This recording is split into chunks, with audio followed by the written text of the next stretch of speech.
As more rulings on the fair use AI issue are handed down, we'll continue to see conflicting rulings with contrasting interpretations of the significance of Factor 1 and Factor 4 of the fair use analysis.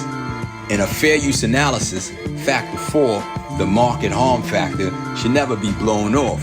That said, the key to each judge's interpretation of the material facts of the specific case before them will lie in whether they see Factor 1, the transformation factor, or Factor 4 as the most important factor in the fair use analysis. While Factor 4 was in vogue at one point and had its run as the king factor, historical fair use case law overall has deferred to Factor 1. And recent case law has shown a steady reemergence of Factor 1 as being the most important factor in the fair use analysis. Of course, the fair use AI issue will likely make it to the Supreme Court.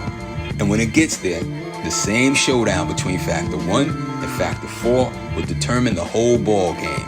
And by default of the design of how the fair use analysis works, if the copying or copy meets the transformative threshold, and there's no bright line on transformation, it cannot cause market harm to the work it copied.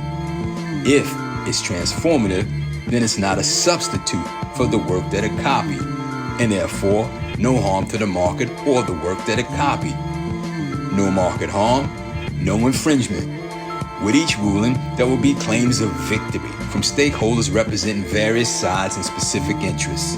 Nevertheless, once the Supreme Court steps in, the most significant result may not be the settling of the fair use AI issue, but rather the High Court's clarification on whether it's Factor 1 or Factor 4 that is the most important factor in the fair use analysis.